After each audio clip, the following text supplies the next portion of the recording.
Dans l'évangile de Jean, Jésus dit cette phrase au chapitre 15: Celui qui demeure en moi et en qui je demeure, celui-là porte beaucoup de fruits. Avez-vous déjà réfléchi au fait qu'il y a un paradoxe physique dans ce verset, dans cette parole de Jésus? Comment peut-on demeurer en Jésus et que lui demeure en nous?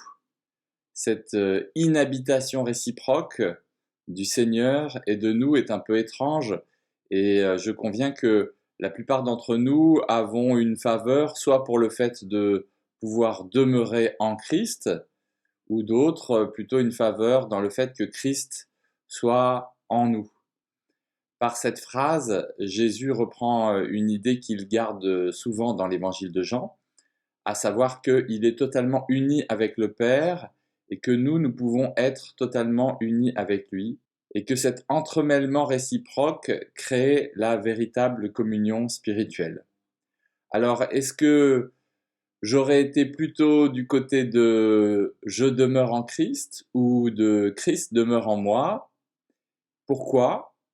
Et est-ce que je n'ai pas à visiter cette deuxième façon de voir qui n'est pas celle qui me vient instinctivement, puisque Jésus nous propose d'assumer pleinement que celui qui demeure en lui et en qui il demeure, celui-là porte beaucoup de fruits. Bonsoir.